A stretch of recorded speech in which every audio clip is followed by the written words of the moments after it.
A straight conductor carrying current I split into two parts as shown in figure. இதான் the straight conductor. I என்ற current pass ஆகுது. அது ரெண்டு பார்ட்டா பிரியுது. இங்க I1, இங்க I2. The radius of the circular path is R. இதோட radius R. The total magnetic field at the center P due to the loop is. இப்போ இந்த இடத்துல இப்போ கரண்ட் இப்போ நம்ம பிராக்டிக்கலா சொன்னா இந்த கரண்ட் எங்க ஸ்பிளிட் ஆகி போயிடுச்சு. அப்ப நம்ம சொன்னா இப்படி யோசிக்கலாம். இந்த டயக்ராம ஒரு பார்ட் ஆஃப் கரண்ட் மேல போயிடுச்சு, இன்னொரு பார்ட் ஆஃப் கரண்ட் கீழே போயிடுச்சு. புரியுதா பாரு. இது ஐன்ற கரண்ட், இது I1 ஸ்பிளிட் ஆச்சு, இங்க I2 ஸ்பிளிட் ஆச்சு. என்ன கேட்டிருக்காங்க? நடுவில் இருக்க மேக்னெட்டிக் ஃபீல்ட். ஸோ இதுக்கும் ரெசிஸ்டன்ஸ் இல்ல, magnetic field at the centre. உனக்கு ஒரு ஃபார்முலா தெரியணும். Magnetic field at the center of the circular loop will be mu naught I by 2R. Mu naught I by 2R. The magnetic field at the center.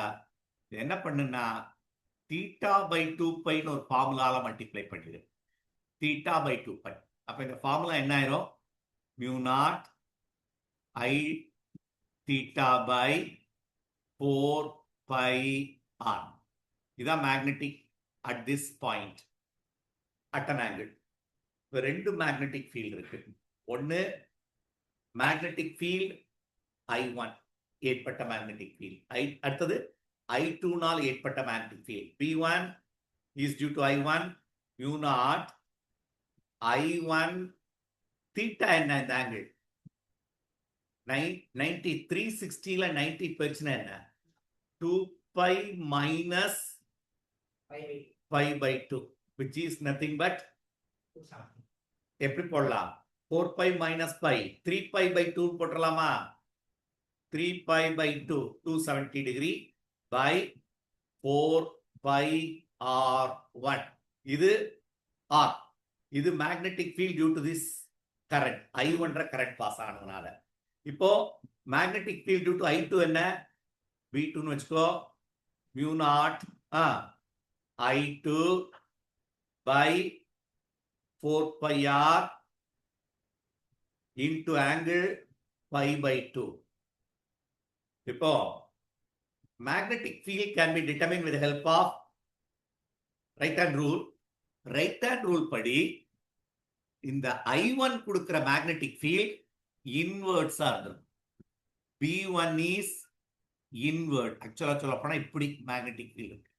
அப்ப B2 is outward. இப்ப B1 தான் stronger. ஏன்னா I1 angle பார்த்தேனாலும் theta is more for I1. அப்போ answer resultant magnetic field at the center will be B1 minus B2 which is equal to mu naught by 4 pi R.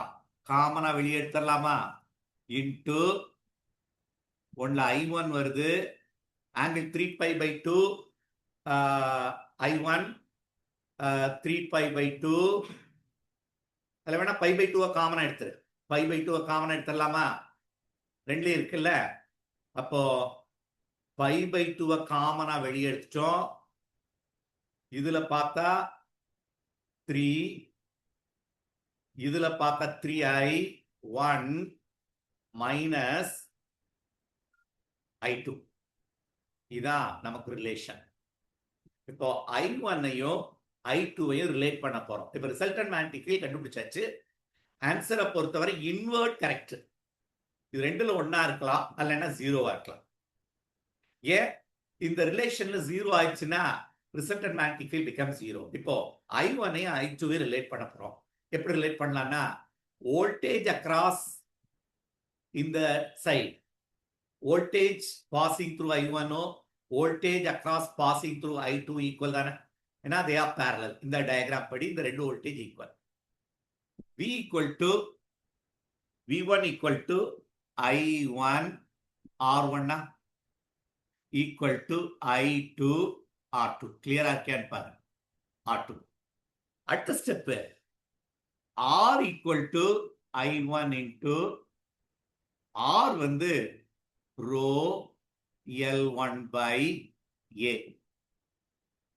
I2 into rho L2 by A. ரெண்டு ஒயருக்கும் area same, ரெண்டு ஒரே wire தான், made of same material. இப்ப L1 L2 relate பண்ணு. ஏய், total length Lன்னு எடுத்துட்டேன்னா இது 3/4 of L இருந்திருக்கணும். கரெக்டானா? இது 1/4 ஆஃப் L இருந்திருக்கணும். அண்டர்ஸ்டாண்ட் பண்ண முடியுதா? L1 will be 3/4L. மொத்த லெங்த் L. அப்போ இந்த L1 இருக்க இடத்துல இதோட கன்வென்ஷன் இங்க எழுதுறேன். I1 into L1 இருக்க இடத்துல 3/4 of L, முக்கா பகுதி அந்த L equal to I2 into L2 will be L/4. அப்போ L/4 கேன்சல் ஆயிடுச்சு, கிளியர் ஆயிடுச்சு. I2 equal to 3I1 ஒரு ரிலேஷன் கிடைச்சிருச்சு. இப்போ I2 equal to 3I1 போடு, ரெண்டு ஈக்குவல் ஆயிடுச்சா? அப்போ I2 equal to 3I1 போட்டேன்னா net magnetic field become 0. Answer is 0. Follow பண்ண முடிஞ்சுதா?